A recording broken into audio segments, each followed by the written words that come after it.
Welcome to your teaching session on the oxygen hemoglobin dissociation curve. This is quite a common exam topic.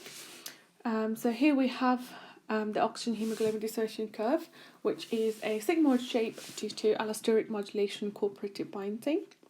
On the x-axis we have partial pressure of oxygen in kilopascals. On the y-axis we have percentage or saturation.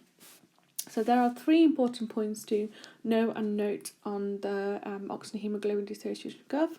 So that is at 100% saturation, we have a partial pressure of oxygen that is 13.3 kilopascals. At 75%, which represents venous blood, we have a partial pressure of oxygen of 5.3 kilopascals. And at 50% saturation, we have a partial pressure of 3.5 kilopascals of oxygen. There are several things that can move the oxygen hemoglobin dissociation curve to the right and also to the left.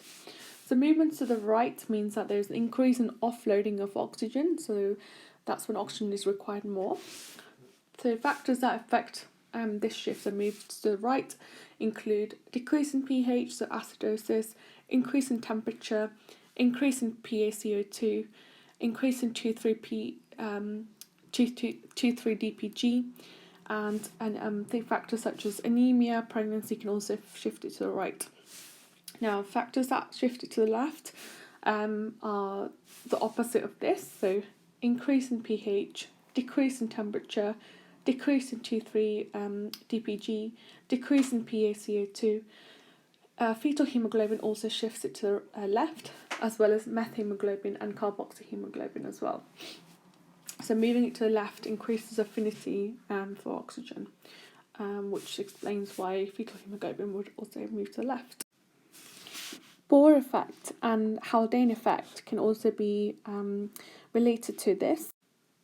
The Bohr effect describes a rise shift in the oxygen hemoglobin dissociation curve in association with increased partial pressure of CO2 and hydrogen concentration, whereas the Haldane effect describes the increased ability of deoxygenated hemoglobin to carry carbon dioxide.